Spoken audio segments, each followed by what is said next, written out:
Hello student, आज हम class 8 का lesson number 5 Alice in Wonderland पढ़ेंगे। वीडियो में आगे बढ़ने से पहले आप सभी से रिक्वेस्ट है कि इस चैनल को सब्सक्राइब कर लें और बेल आइकन को प्रेस कर लें ताकि आगे आने वाले वीडियो का नोटिफिकेशन आपको मिल सके। तो चलिए आज की क्लास स्टार्ट करते हैं।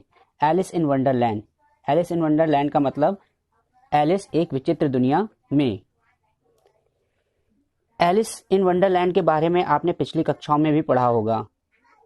क्लास 6 और क्लास 7 में इस स्टोरी के बारे में जाना है आपने कि किस प्रकार जो है एलिस एक विचित्र दुनिया में जाती है, वहाँ पर उसके साथ विचित्र प्रकार की घटनाएं होती है। अब इस पार्ट में हम ये जानेंगे कि एलिस जो है इस विचित्र दुनिया से किस प्रकार बाहर आती है। इस बार की जो स्टोरी है वो ताश के पत्तों के ऊपर आधारित है। आपको पता है कि ताश में 4 तरह के पत्ते होते हैं, जिसमें से एक पत्ता चिड़ी का होता है, दूसरा पत्ता हुकुम का जिसे हम काला पान भी कह सकते हैं, तीसरा पत्ता ईंट का होता है और चौथा पत्ता पान का पत्ता होता है। तो इस पार्ट में जो है हम पान के ही पत्ते की बात करेंगे। अगर कहीं पर भी पार्ट में hearts of queen, hearts of king या हार्ट्स ऑफ नेव की बात की जाए तो वहां पर पान के पत्ते की बात की जा रही है। तो अब हम अपने स्टोरी को आगे स्टार्ट करते हैं। चलिए देखते हैं।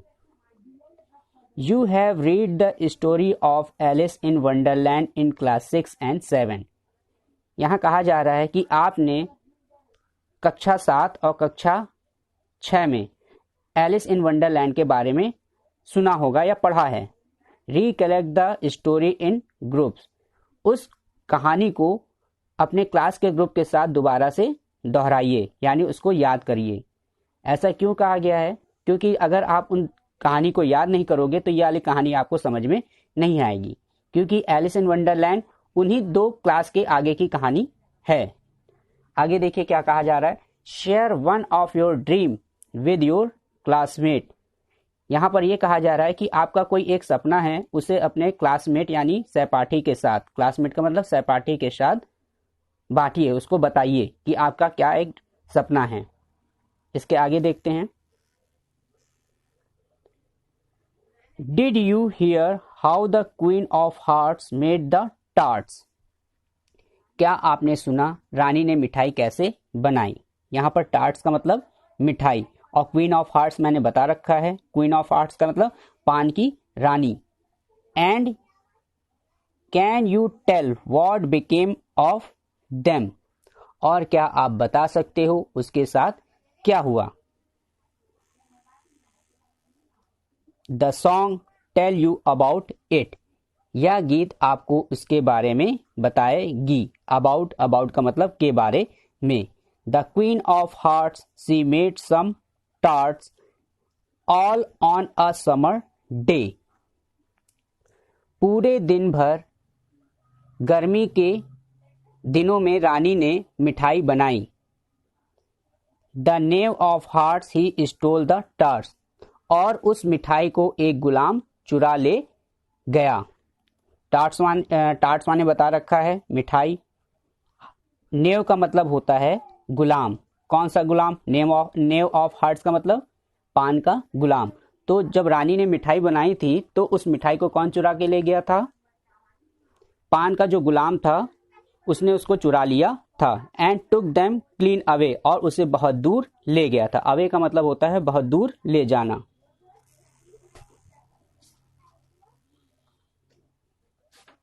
Just because there was a little song about the knave they had taken him is a prisoner. Prisoner का मतलब कैदी। यह छोटा सा गीत गुलाम के बारे में था, बस इसलिए उन्होंने उसे एक कैदी के रूप में पकड़ लिया। They put chain on his wrist and brought him before the King of Heart so that there might be regular trial. Trial का मतलब होता है मुकदमा। रेगुलर का मतलब होता है नियमित। रिस्ट कलाई, चेन हथकड़ी। अब जब उसको पकड़ लिया उसके बाद क्या किया उस गुलाम के साथ? देखिए, उन्होंने उसकी कलाई में हथकड़ी बांधी और उसे बादशाही राजा के पास ले गए ताकि नियमित मुकदमा चला सकें। The king look very grand with a big crown on the top of his wig. Wig का मतलब होता है नकली बाल। नकली बाल के ऊपर मुकुट पहने होने के कारण राजा बहुत भव्य और बड़े दिखाई दे रहे थे। यानी राजा क्या थे, राजा ने जो है पहले विग पहन रखी थी और उस विग के ऊपर एक मुकुट पहन रखा था, जिसकी वजह से राजा जो है बहुत बड़े दिखाई दे रहे थे। But he had to wear them both, किंतु उन्होंने दोनों चीजें पहन रखी थी। So that people might know he was a जज as well as a king. ऐसा उन्होंने इसलिए कर रखा था, या ऐसा उन्होंने इसलिए पहन रखा था कि ताकि लोग यह जान सकें कि वह एक राजा होने के साथ साथ एक न्यायाधीश भी हैं। जज का मतलब न्यायाधीश। The queen looked cross for she had taken trouble to make the tarts and the bad knave stole them away. रानी क्रोधित दिखाई दे रही थी क्योंकि उन्होंने बहुत कठिनाई से मिठाई बनाई थी और एक बहुत बुरा गुलाम उसे चुराकर ले गया था। क्रॉस माने क्रोधित दिखाई देना, ट्रबल माने बहुत कठिनाई से। ठीक है, चलिए आगे देखते हैं। The White Rabbit stood near the king, read out the song to tell everybody what a bad knave he was and to decide whether he was guilty or not guilty। guilty का मतलब दोषी। तो यहां पर क्या है कि एक सफेद रंग का खरगोश जो है वह कहाँ था, सफेद खरगोश राजा के नजदीक खड़ा था और क्या कर रहा था, वो गीत पढ़ रहा था सबको यह बताने के लिए कि वह कितना बुरा गुलाम था और यह निर्णय करने के लिए क्या वह दोषी था या दोषी नहीं था। Alice was sitting close to the jury box. Jury box, jury का मतलब पंचगढ़, बॉक्स माने कटघरा। Alice was sitting close to the jury box and she was called as a witness. Alice पंच के कटघरे के करीब खड़ी थी तथा वह गवाह के रूप में बुलाई गई थी। A person who has seen the prisoner to whatever he is accused of or known something that's important in trial। गवाह किसे कहा जाता है, इसके बारे में हम जानते हैं। वह व्यक्ति जिसने दोषी व्यक्ति को वह करते हुए देखा हो जिसके लिए उस पर आरोप लगाया गया है, या कुछ जानता हो जिससे मुकदमे के लिए महत्वपूर्ण हो सके। But Alice didn't know anything about it, किंतु एलिस इस बारे में कुछ नहीं जानती थी। Why in the world did they want her to be a witness, she thought माने सोचना। उसने सोचा क्यों इस दुनिया में लोग उसे गवाह के रूप में चाहते थे। The rabbit blow his trumpet and shouted out Alice. Trumpet माने बिगुल, बिलू माने बजाना। खरगोश ने अपना बिगुल बजाया और एलिस को पुकारा।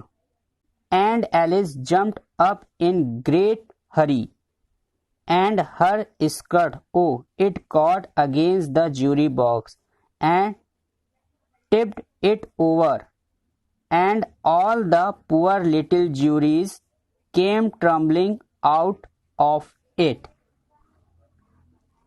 और एलिस हड़बड़ी में कूद पड़ी, जिसके कारण उसकी स्कर्ट पंचों के कटघरे में फंस गई और वह किनारे पर गिर पड़ी तथा सभी बेचारे नन्हे पंचगढ़ भी एकाएक उसके साथ गिर पड़े।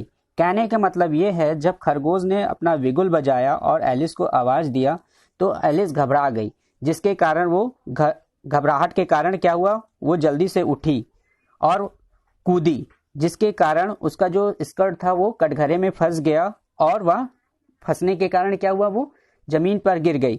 उसके साथ साथ जो वहां पर पंचगढ़ भी थे वो भी उसके साथ उसके ऊपर गिर पड़े।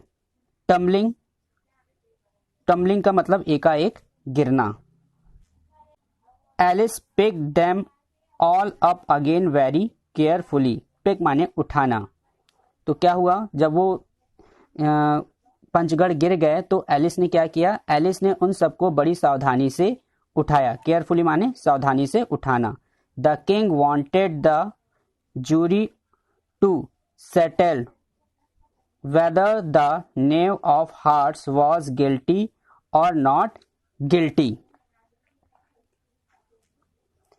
राजा पंचों से निश्चित करना चाहता था कि गुलाम दोषी था या दोषी नहीं था।